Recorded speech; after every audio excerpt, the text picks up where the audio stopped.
Hello, hello, hello. How are you? Hope you're wonderful. I just wanted to share a little experience that happened just a few moments ago. Something that is newer to my life, but it's been an intentional practice, and it's kind of different from the way many of us go about life, so I thought I'd share. I am currently up in the Upper Peninsula of Michigan, and this is a place that it's real nature. It's wonderful. We would come when I was a child and a teenager.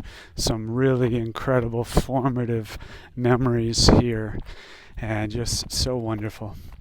And since some months in India at the end, I was intending to go somewhere and be just in nature for some weeks or some months.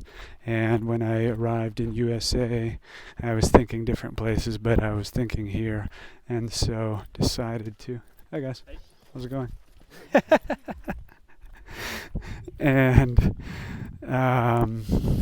so a few years ago, I began intentionally reducing my automatic reliance on logic, and I began focusing more on connecting with myself, so not needing to try to plan things out and get everything so structured and figure it all out and stick to it like I had been living for the previous 30 plus years of my life, and the only way that seemed rational, logical, it's so strong in our society. Well, of course, you're illogical. It's funny to me now, but that's the way that I believed. And so words like intuition and things were always just like, man, that's woo-woo, that's wacky, I'm not down with that. Of course, I use logic and planning, and I work harder. Even if that's not what I would say about work, that's what logic is. It's like, let me figure this out and logic it out. This is the Upper Peninsula. So this is one of the Great Lakes, which surrounds Michigan, and if I am correct, the largest amount of fresh water in one area. And this is fresh water. So you come to a beach like this, look, there's two people who are leaving, and you have fresh water, no salt. That's nice. Yeah. Michigan has tons of lakes. These are the massive ones, but it has tons of lakes, and I took them for granted growing up, because within 30 minutes of where I live down south, which is just a normal town, there's like 24 lakes, and we would go as children all the time. So a few years ago, I began focusing on releasing intuition and on releasing logic and building relationship with myself where I trusted the feelings that I would have, instead of just trying to, how many times have you had a decision where it's a pretty big decision, or sometimes it's not a big decision, and there are positives on either side, and you try to do the pro-con list, you try to figure it out, but you can't make the decision, or the one that seems stronger with the pro-con list, you just don't want to do it, so you keep trying to look for new reasons for the other one or whatnot, Those feelings inside of us, you can call it intuition, you can call it the subconscious, because that's, in my opinion, what it is, which is also intuition.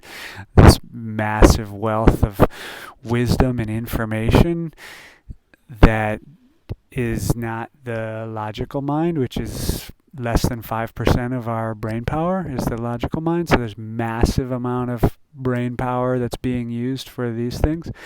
So I began some different practices. One of them is, there's a book named The Artist's Way, and it's not just for artists, but it's written very nicely. Every chapter is 1 week, and there's a little bit of reading and then different questions and just getting you reconnected with your inner child, your inner self, before we put all these rules and blocks and things on ourselves.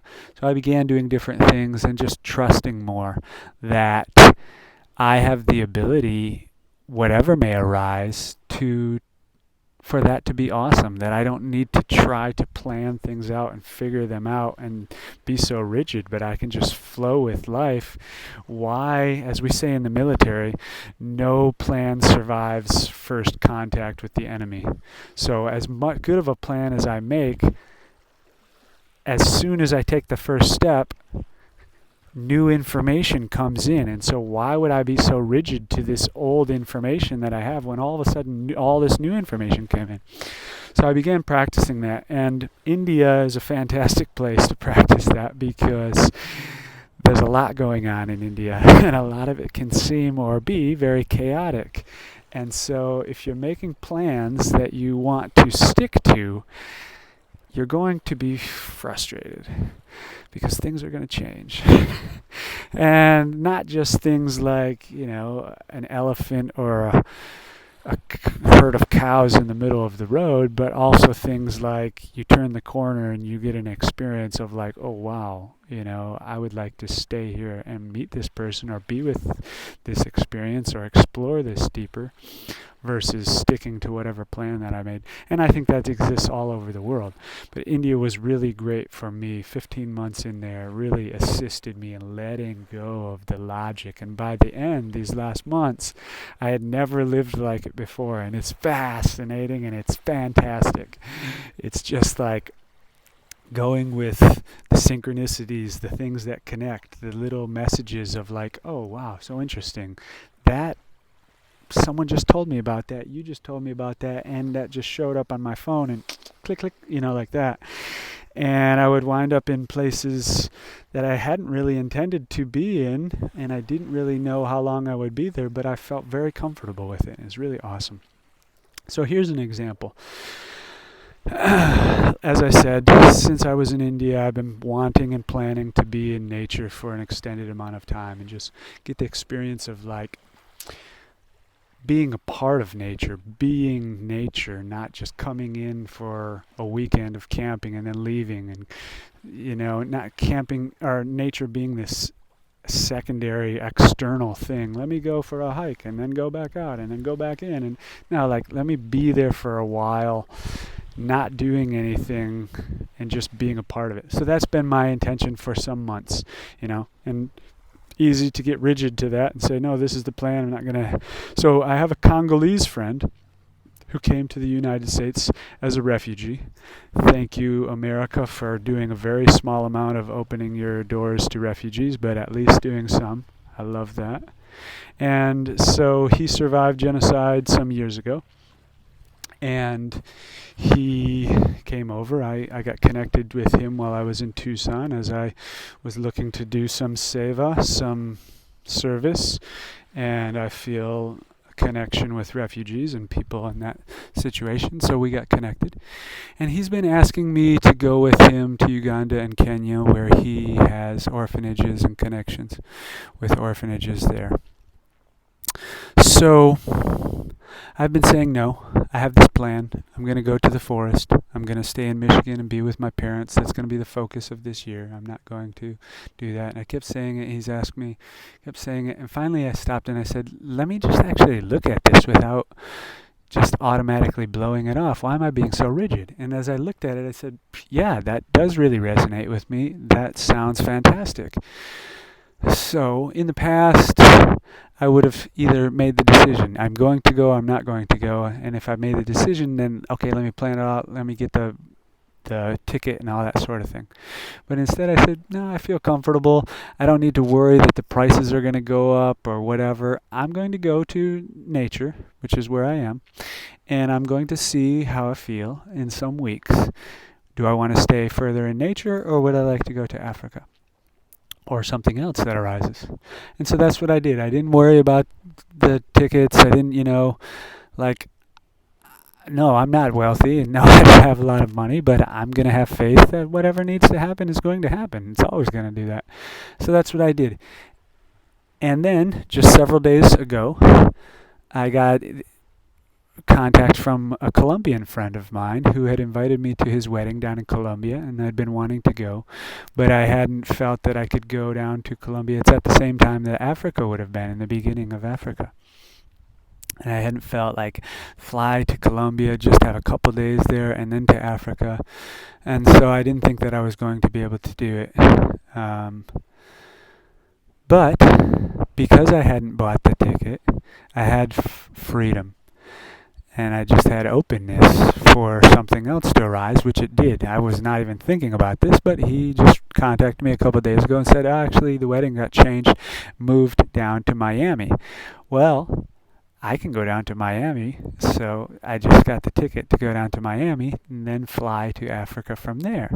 That's very nice. I get to now be with friends, support them in their wedding, and see a group of friends that I haven't seen since I was in Spain years ago.